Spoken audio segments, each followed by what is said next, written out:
Okay, turnover. Action!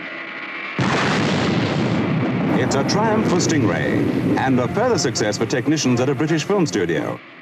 Gerry and Sylvia Anderson, the most exciting go husband and wife team in the history of filmmaking. The Andersons were in the big time, on an international scale. And as you've probably guessed, the stars of the studio are man-made puppets, which are known and recognized around the world. I think that it's probably the technical fascination of seeing model characters and model machines behave in a realistic way on the screen. I think it is the wonderment. Thunderbirds is the best known of all the series the Andersons have made, a total of more than 400 films. From Thunderbirds alone, character merchandising in 1 year reached a retail value of about £3 million in Britain, and it flourished in other countries where the series was shown, from Japan to the United States.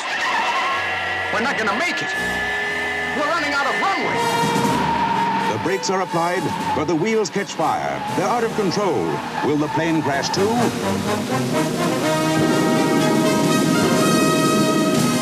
We can't tell you, but when Thunderbird reaches the world's TV screens, just ask any child.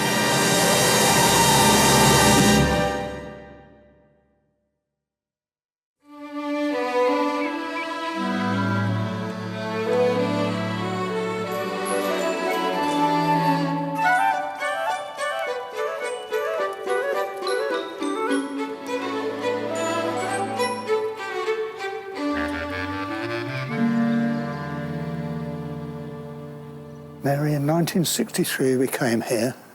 Yes. Seems a long time ago now, doesn't it? Yeah, it was a long time ago, yes. I just feel, I can't believe it's actually going to be gone forever. It was so much part of my childhood. It was so much like my second home. But my experience of what went on behind these buildings for the next 4 years and the 100-odd episodes that I worked on was absolutely, truly amazing. My mother was completely nuts about Hollywood, and I think they built like this mini Hollywood in the middle of a trading estate in Slough. It just goes to prove that wherever you are, you can make magic happen. So, David, this is it. Brings back memories. Long time ago. Yeah, absolutely. Long time ago. I wonder if it's altered very much in the... Looks the same outside, anyway. Oh, yeah, yeah. Except it had AP Films up, or didn't it? Or Century 21. Century 21, yes. Yeah. Yes, it did. Yeah. Shall we go in? Yes, OK. So, this is where probably my memories are pretty heavy. My goodness.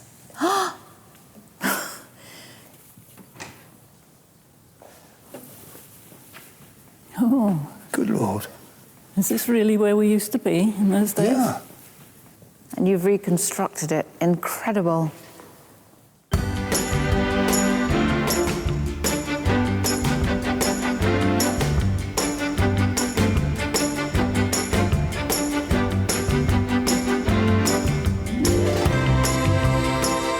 Thunderbird 1 will be underway in 30 seconds. Thunderbirds are go. Thunderbird 2 to mobile control. I'm coming in to land. We are about to launch Stingray. Dive, Troy, dive! We consider Joe to be our most special agent. Destiny Angel? Immediate launch.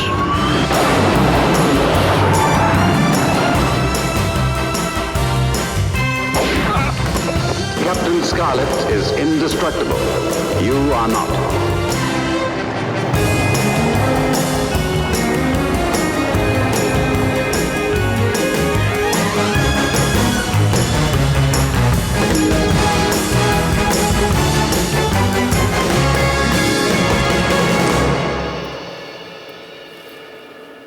So here we are, Dave, special effects bit here. Yeah.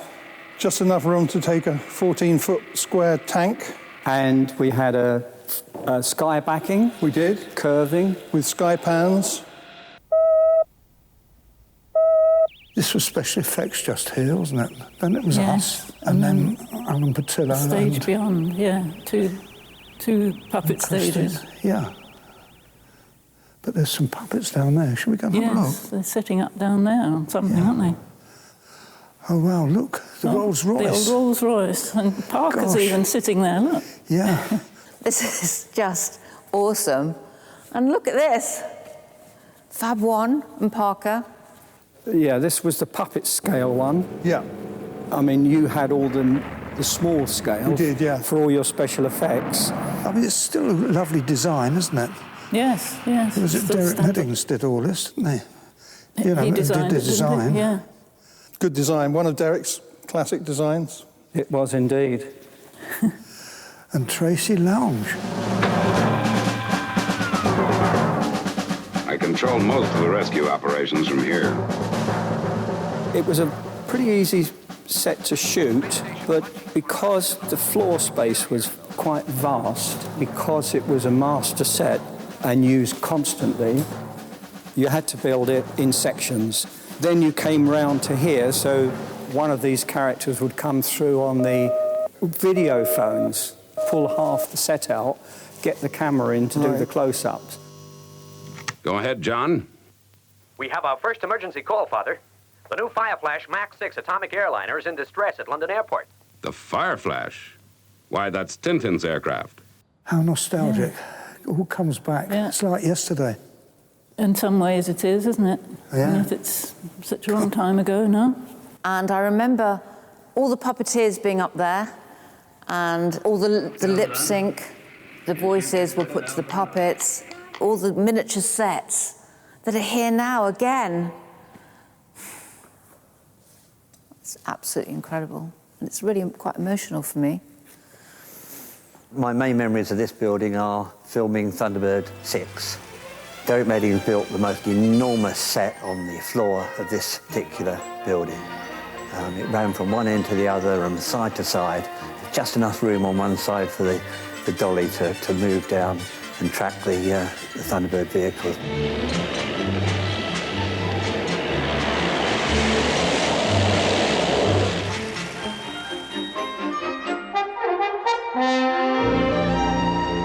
The typical size of the model that would have been situated in the centre of this whole building, this set here. So you can imagine the whole of this floor being covered with fields and trees and roads, and sitting in the middle of it was a model about this sort of size. And it allowed, as the camera would track along this wall here very, very slowly, you would see the mansion suddenly appear in the distance as the vehicles were being tracked.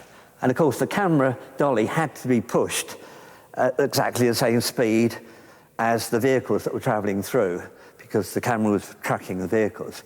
So it was very, very important that the person pushing this had total control over what they were doing. The unfortunate thing was that probably this was the only studio in the world that we had somebody pushing the camera dolly that had a limp.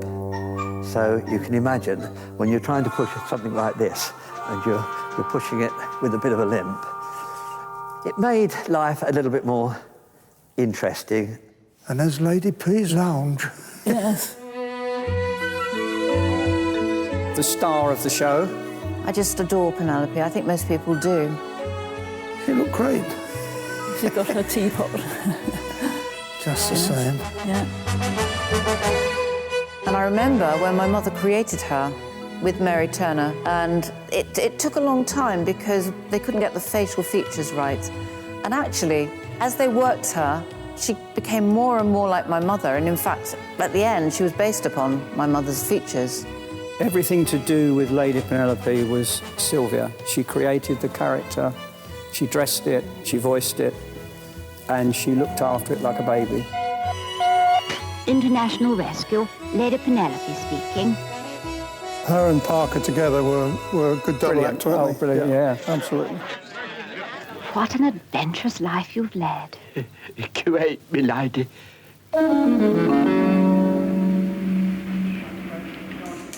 Working on the bridge was sort of remote from the rest of the studio. We were just looking down on people's heads and they were talking amongst themselves and taking no notice of us. and often we were just forgotten, obviously, from the people below. But I was always conscious, you know, that girls were hanging over the bridge, holding puppets, and they're very heavy. You were more considerate than some that I could mention.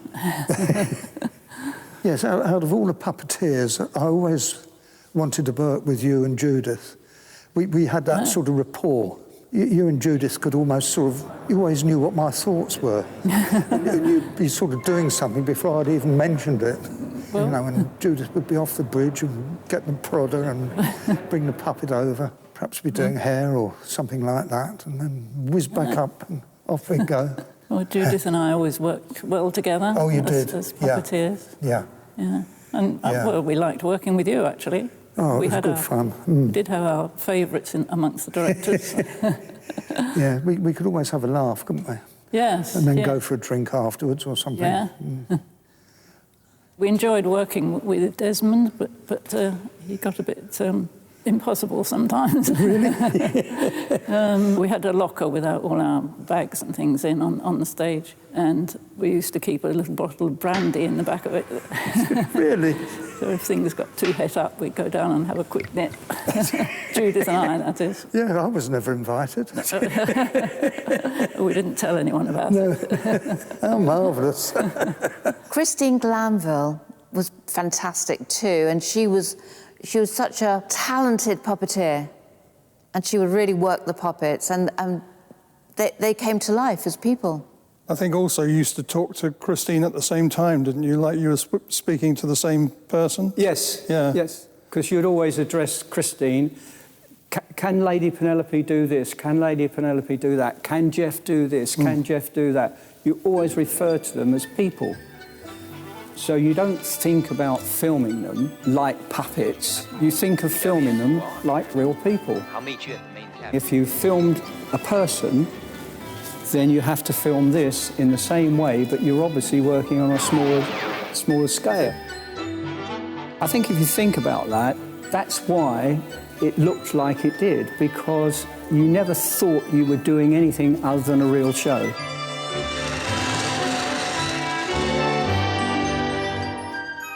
Well, Mary, this is your department. You model most of these, didn't you? Quite a few of them, yes, I did. Some of them are originals.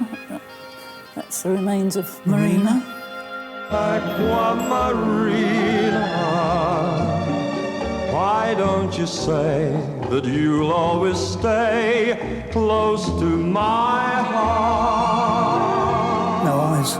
No, obviously they've been lost along the years. That was Stanley Unwin. Gosh, what a small head. Ah, yes. Righty scribbly in your bookery. All uttery words, speed of your pen slowed must deceive my eyeball.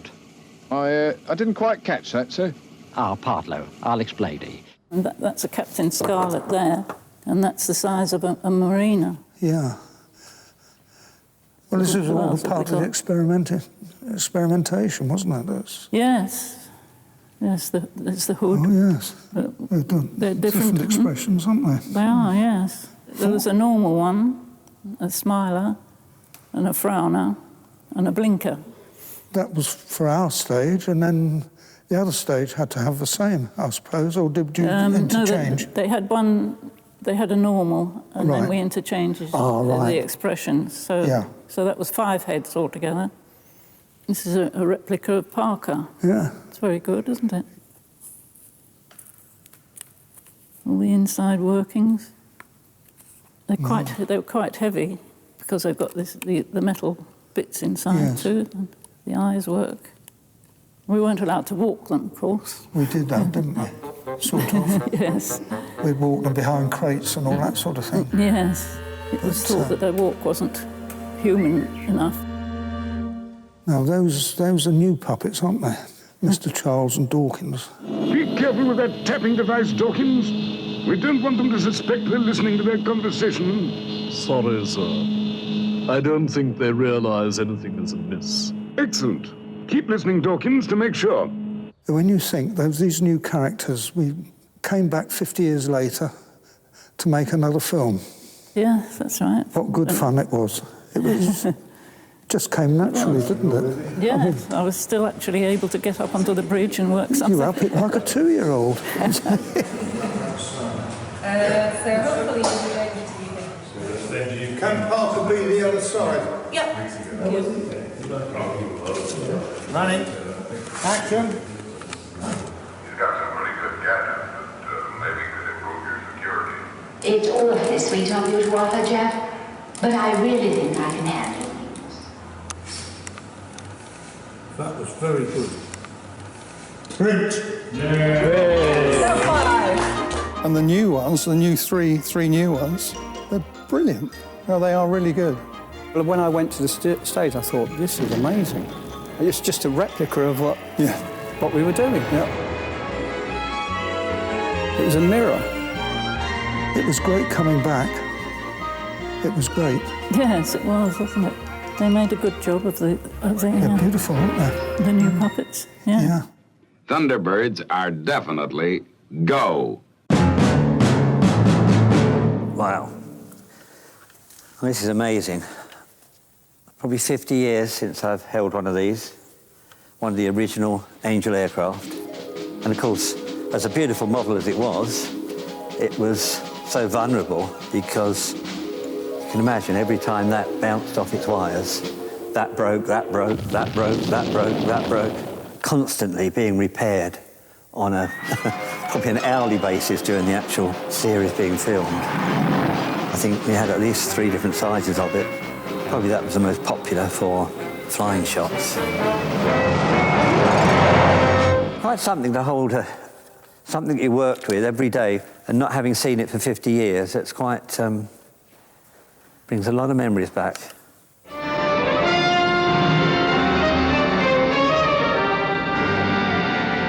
I mean, this really indicates the way we worked, where it was so much simpler to build 2 vehicles. Or that craft seemed 10 times further away, being smaller, than obviously if you only had that vehicle. The vehicle flying at that point looks perfectly okay, but turn it round and it doesn't give you quite the same impression. But often the case that vehicles were only dressed on one side if they were only designed to ever be in a shop perhaps once. There wasn't any point in actually dressing the other side, but you can see the difference. And this was fabulous. The Stingray, when it came out of the cave, and they got that wonderful bubble that followed. That's right. We actually dipped it in the water, and it was made of balsa wood in places, so it all used to split. And then we had to dry it out, and it would sort of go back together again. Aqua Sting 2, green 05.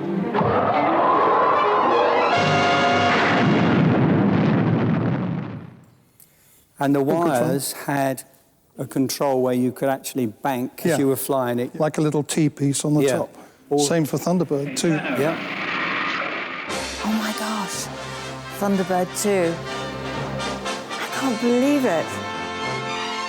Thunderbird 2, of course, well, he never ever stayed on his wires. I mean, there wasn't a day when he didn't bounce off his wires, and we'd repair him with bits of plasticine just to get the shot going. New car body filler, mainly for all the actual repairs on these sort of vehicles. But the fins, the nose would always get smashed to pieces. That was my main thing, that one. Thunderbird 2? Yeah. Well, it was probably quite heavy, wasn't it? It was pretty heavy. To fly. And I was up on a big stand with a scaffold pole out and a rope tied up on the top there to hold on to. Then I'd have to swing out over the camera like that. Yeah. With this beast underneath. This was Thunderbird 1 Bay, wasn't it? It was, absolutely. And that was just hauled on one wire over a pulley at the top. And I'd walk in one direction and the Thunderbird would come up through the... On a pulley system, yeah. Just pull it straight up. We would search shops for anything that looked interesting. In today's shops, you can go into a chemist shop and there's hundreds of different shapes of bottles and canisters that we would have loved to have had back in the 60s, but the Airfix kits were done to death. I mean, these pieces of girder bridge kits we would use by the thousands. We had boxes full of them.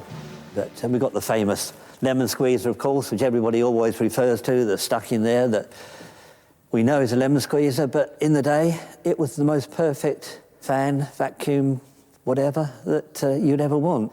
Derek Meddings had always told us in special effects to look beyond what you saw.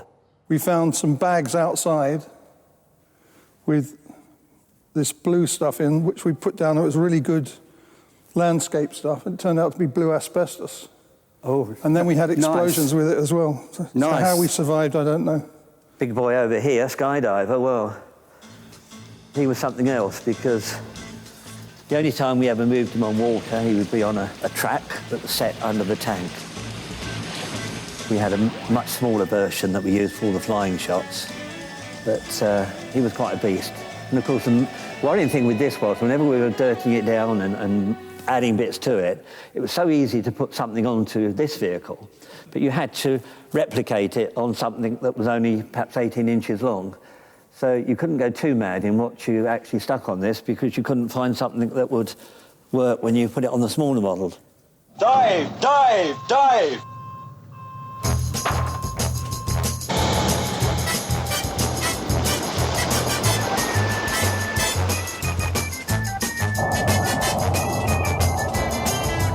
Derek Meddings was brilliant. He was just the best special effects person on the planet. And I know that he influenced so many people in movies after that. The images that he used to manufacture, I mean, it was like a magical sort of experience for me as a kid. I just didn't understand how it happened, but he had that magic himself. Derek was extraordinary. Do you remember we could hear what was going on Derek Meddings' stage? Oh, yes. I remember when he was shooting the titles for Thunderbirds, he used to use petrol jelly, and he'd cut holes in his stage and put a little pail in there, or put the petrol jelly in and then ignite it by an electric fuse. And he overdid it a bit when they were doing that, and the petrol all exploded and stuck on the ceiling.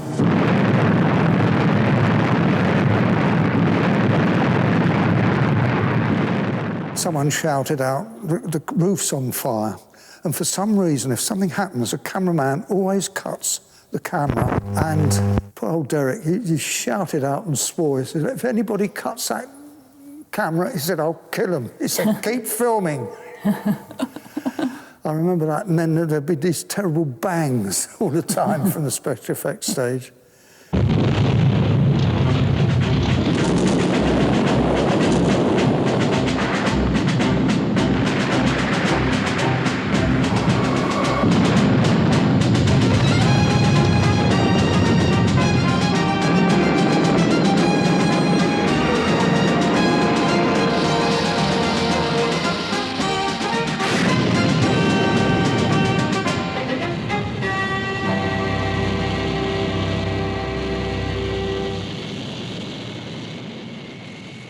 We always dreaded the special effects people coming onto the puppet stages. If there was supposed to be a fire in the episode, they'd come on with oily rags, ready to throw onto the set and set light to puppeteers. We were up on the bridge, and all the black smoke came up there and smothered us. They can't see a thing. Smoke is too thick. And often damaged the puppets. Or us. Or us, yeah.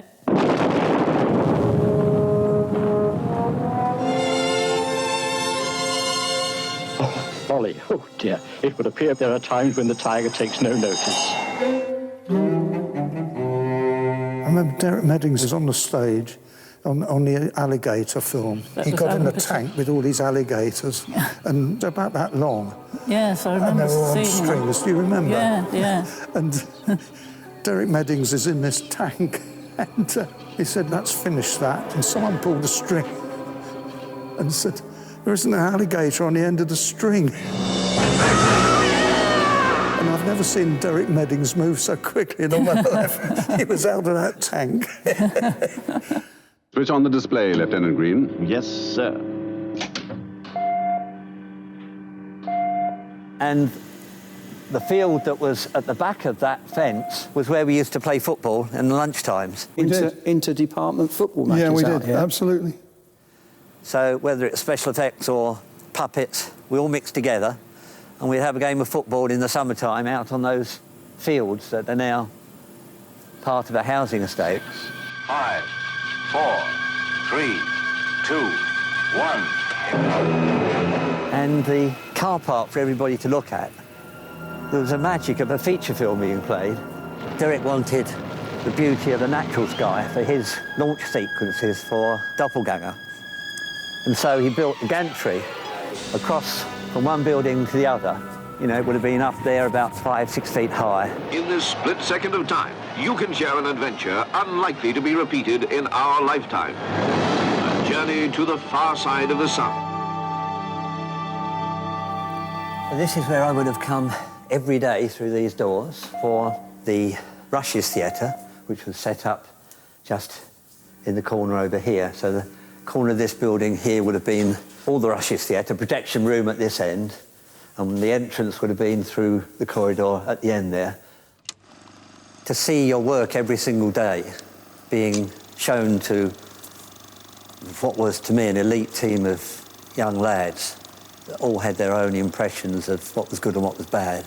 To see it each day, you made something from nothing, and there it was on the screen. So, I remember this well. There was a long corridor here. All the cutting rooms were down this row here, and they would have been about this wide.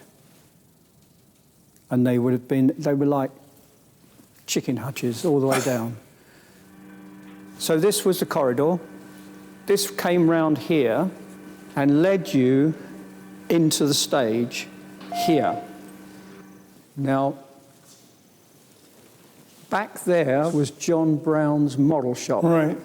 So this would have been workshops for puppeteers, for model making, not necessarily your model making, no, set building. but it would have been for props for the puppets. And I think that's all this building consisted of, apart from the offices at the front. I think my parents' offices were down here.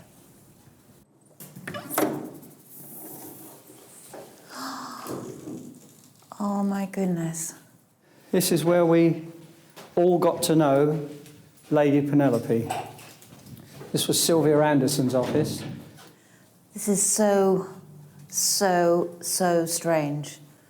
This is where the puppeteers, I would say, spent a lot of time. Wardrobe spent a lot of time in here because Sylvia handled that side of it. She kept the whole thing together, really. You could always talk to Sylvia about anything.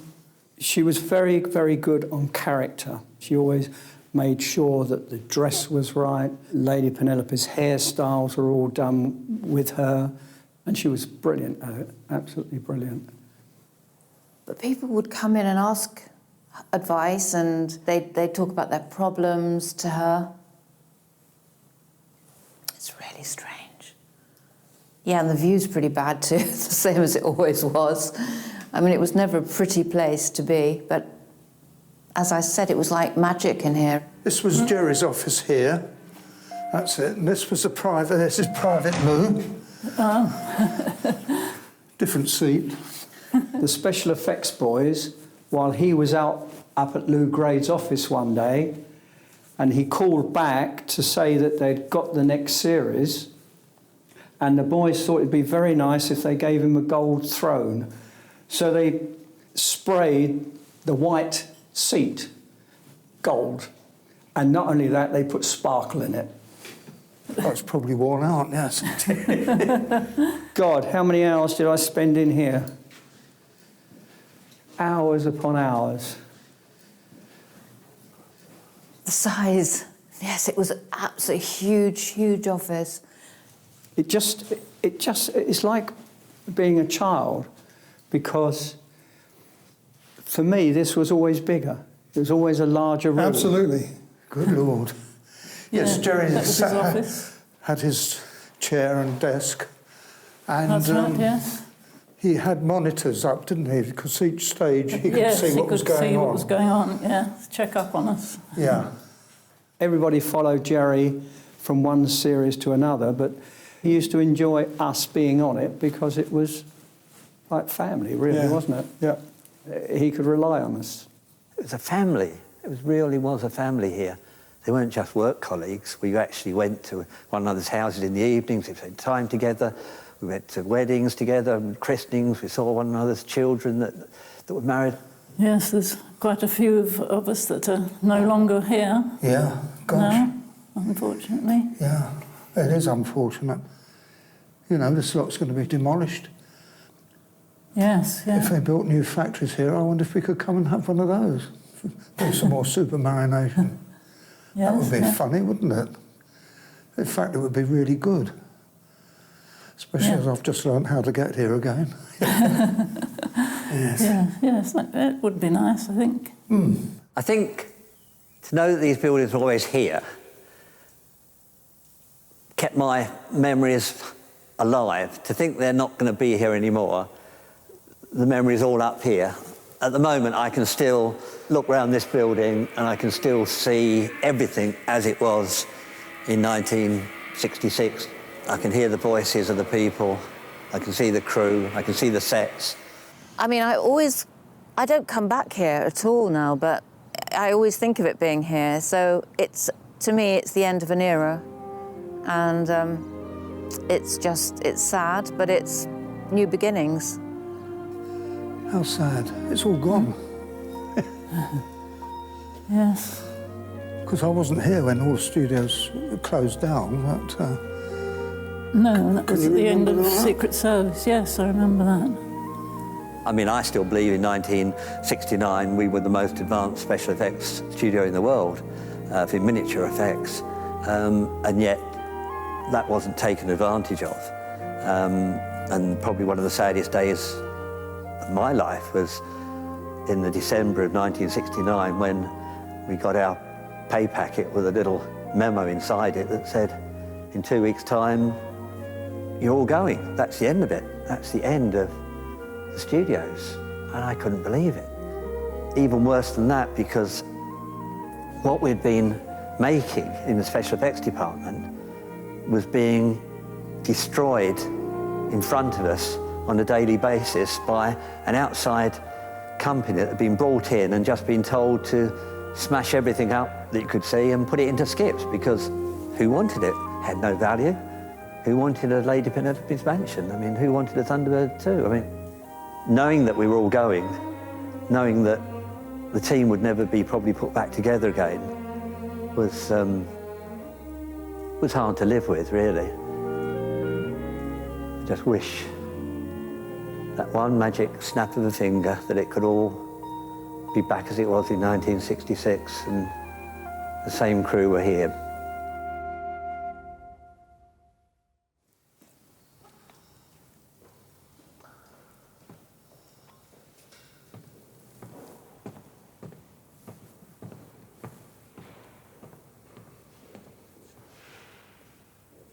So what do puppeteers do when they get old? They come back and do it all over again.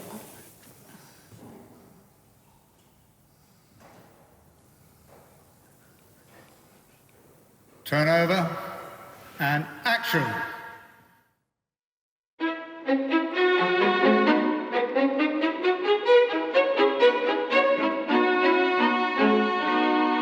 Would that be all, milady? For now. Yes, milady.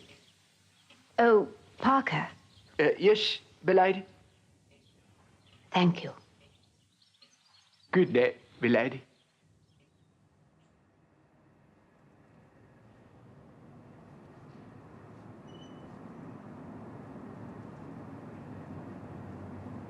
Cut.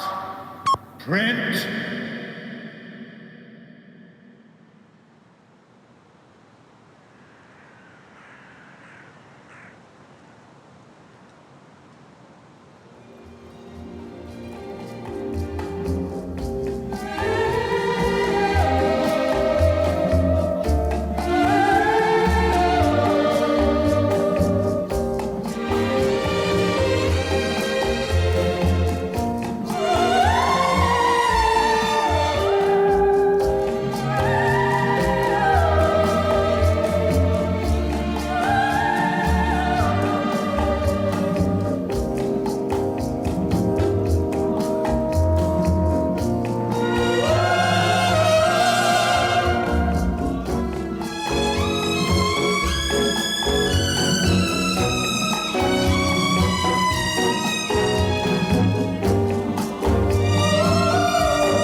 Well, shall we go? Yes. It's been fun visiting. After you. Thank you. You going to the... Oh, it's the wrong one.